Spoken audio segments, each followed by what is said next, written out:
नाम है ज्योति और आज मेरे साथ जो गेस्ट है वो बहुत ही स्पेशल है क्योंकि उनका नाम है शेखर सुमन। इनका नया शो आ रहा है, इसके बारे में इन्हीं से जानते हैं। शेखर, सबसे पहले बताइए कि कैसे हैं आप और नए शो को लेकर कितने एक्साइटेड है, क्योंकि फैंस तो बहुत एक्साइटेड है। हाँ, जब भी कुछ मेरे ख्याल से जिंदगी में नया कुछ भी होता है, चाहे वो शो हो, चाहे वो रिश्ता हो, चाहे नया घर हो, गाड़ी हो, कुछ भी हो, एक नई ऊर्जा जो है वो महसूस की जा सकती है। एक नया उत्साह देखा जा सकता है और वो भी मैं महसूस कर रहा हूँ। और ये तो वो शो है जिससे मैं शुरू से जुड़ा हुआ था, ये दोबारा आ रहा है और बहुत वक्त के बाद जिंदगी में, सबकी जिंदगियों में काफी उथल पुथल हुआ है कोरोना की वजह से, और चीजें जो हैं वो बिखरी भी और अब हम सब समेटने की कोशिश कर रहे हैं। तो मेरे ख्याल से ऐसे वक्त में जहाँ चेहरे से हंसी गायब हो गई थी, मुस्कान गायब हो गई थी, लोगों की जिंदगी में काफी तकलीफें आई। हम्म। ऐसे में एक ऐसा शो, इंडियाज लाफ्टर चैंपियन, मेरे ख्याल से एक एक नई दिशा लेके आएगा। हम्म। और मैं बहुत एक्साइटेड हूँ इसको लेकर, क्योंकि जो मैंने 4 एपिसोड्स अभी तक शूट किए हैं उसमें इतना खूबसूरत नया नए किस्म का एक टैलेंट उभरा है जो हिंदुस्तान में पिछले कई सालों से देखने को नहीं मिला है। और ये वो लोग हैं जो शायद पनप रहे थे और इनको अब एक मंच मिला है, एक प्लेटफॉर्म मिला है अपनी प्रतिभा दर्शाने का। तो मैं बहुत ज्यादा एक्साइटेड हूँ और मैं वादा करता हूँ कि दर्शक बहुत खुश होने वाले हैं और बहुत इंजॉय करने वाले हैं इनको देखने के बाद। अ, जैसे कि आपने बताया कि आपने मतलब नए कंटेस्टेंट इसमें आए हैं, तो जैसे कि पुराने जो आपने ये पुराना ये शो किया हुआ है, उसके बाद जब ये नए कंटेस्टेंट आए, तो क्योंकि ये नए दौर के बच्चे थे, तो कितनी आपको उम्मीदें थी और कितनी उम्मीदों पे वो खरे उतर पाए हैं? क्योंकि आजकल बहुत बहुत ट्रेंड बहुत बदल गया है, तो क्या यूथ में वो बात थी जिसकी उम्मीद थी आपको? जी जी जी, ट्रेंड बदला है, ट्रेंड के साथ सोच बदली है, सोच एक अप्रोच बदली है, लोगों का रवैया बदला है। और ये जरूरी है कि अब पुराने पुराने जामे को छोड़ के आदमी नया जामा पहने और वक्त के साथ आगे बढ़े। अच्छा, द कपिल शर्मा शो को ये रिप्लेस कर रहा है, तो क्योंकि वो अपने आप इतना बड़ा शो हो चुका है और लोग इतना पसंद कर चुके हैं, तो क्या कुछ चैलेंजिंग रहा आपके लिए उसी स्लॉट में आना कि दर्शकों की, क्योंकि उम्मीदें भी आजकल बदल चुकी हैं, तो आपको अपने शो को लेकर कितना कॉन्फिडेंस नहीं, देखिए, बदलाव बहुत जरूरी है और हर एक लकीर के आगे एक बड़ी लकीर खींची जाती है। है? ये ना, फिल्मों में भी आप देखें कि दिलीप साहब बहुत बड़े थे, फिर लोगों ने सोचा कि अब इसके बाद क्या होगा, तो इसके बाद फिर बच्चन साहब आ गए और वो और भी बड़े हो गए, फिर उन्होंने सोचा अब इसके बाद क्या होगा, तो शाहरुख आ गए।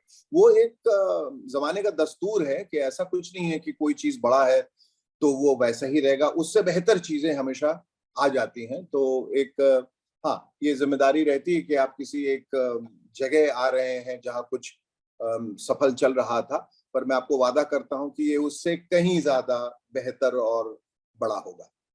और दोनों शो में कॉमन ये है कि अर्चना जी हैं, अर्चना पूरन सिंह दोनों में हैं।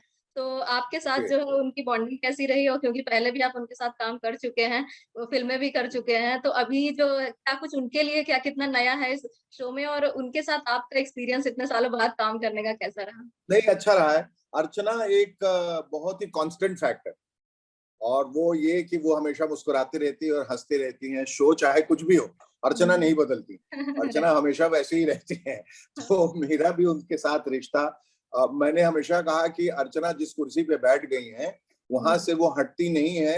अगर कोई नया शो होता है तो नया शो उनके इर्द गिर्द बन जाता है, एक सेट टूटता है उनके, वो वहीं बैठे रहती है, वो कहीं नहीं हिलती हैं। इसीलिए ये एक मजाक के तौर पे भी मैं उनसे कहते आया हूँ कि पिछले 150 साल से वहां बैठी है और आगे 500 साल तक भी वहीं बैठे रहेंगी। बहुत खुश मिजाज हैं, जिंदा दिल हैं, ये बहुत बड़ी बात है। और कुछ टीका टिप्पणियां लोग उन पे करते रहते हैं और वो बहुत खूबसूरती से उसे लेती है, बड़ी बात है। और हमारा रिश्ता तो बहुत अच्छा रहा, बहुत पुराना है। हम फिल्में भी करते रहे, हम लोगों ने टेलीविजन सीरीज भी किया है, होस्ट भी किया है। तो एक पुराना समीकरण है और बहुत मजा आ रहा है। आजकल जो है कॉमेडी का दौर बहुत बदल चुका है, अलग अलग चैनल्स में कई सारे कॉमेडी शो भी हैं। कई कॉमेडी से लोगों को आपत्ति होती है कि कोई जो है लड़का लड़की बन के आ रहा है या फिर बॉडी जी शेमिंग जी की जा जी रही है। जी तो जी। आपका शो इन सब से कितना अलग है, और आपके पर्सनल क्या विचार है आपके, जो ये आजकल कॉमेडी का नया दौर चला हुआ है?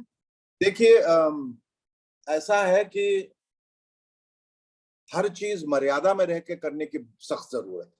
कि अगर कॉमेडी शो है या कोई और शो है उसमें किसी भी हद तक चले जाना सही नहीं। एक लकीर, एक लक्ष्मण रेखा, एक सीमा रेखा खींचनी बहुत जरूरी है। आप ये नहीं कि मैं हंसाने के लिए कुछ भी करूंगा और कैसे भी करूंगा और कुछ भी बोलूंगा और किसी का भी दिल दुखाऊंगा, मैं आपत्तिजनक बातें भी बोलूंगा, अपमानजनक बातें भी बोलूंगा, ये बिल्कुल सही नहीं है और मैं इसके सख्त खिलाफ हूँ, सख्त सख्त खिलाफ हूँ। तो ये ऐसा कुछ इस शो में नहीं है। It's a very clean show, healthy show है और हम सिर्फ ये बताना चाहते हैं कि जो ह्यूमर है वो मर्यादा के दायरे में रह के भी किया जा सकता है और वैसे ही अच्छा लगता है। क्योंकि देखिए ये तमाम चीजें जो हैं वो हर घर पे जाती हैं, हर परिवार में जाती हैं, लोग बैठ के देखते हैं, तो कुछ भी आपत्तिजनक होता है। और हम लोग जो हैं, हिंदुस्तानी लोग बहुत ही ट्रेडिशनल लोग हैं, हम अमेरिकन नहीं हैं कि बाप बेटे के बीच में कुछ भी चल रहा है या परिवार में कुछ भी चल रहा है, कोई किसी को कुछ भी बोल रहा है या 4 लेटर वर्ड का इस्तेमाल हो रहा है, ऐसा नहीं है। आपने देखा कि ओटीटी में थोड़ी सी छूट मिलने पर लोग गाली गलौज, माँ बहन की ये वो सब करना, और उनको लगता है इट्स टू कूल। मुझे लगता है बेवकूफ है ये लोग, इनको अकल कम भगवान ने दी है या जो अकल दी गई है उसका इस्तेमाल नहीं कर पाते। ये कूल के नाम पे बहुत सब कुछ वो प्रतिकूल करते हैं, अनुकूल नहीं करते। तो वो अच्छा नहीं है। और वो मैं उनको बार बार कहता हूँ कि तुम लोग बेवकूफ हो। वो बेवकूफ इसलिए हो क्योंकि तुम लोग मर्यादा से बाहर निकल के बातें करते हो।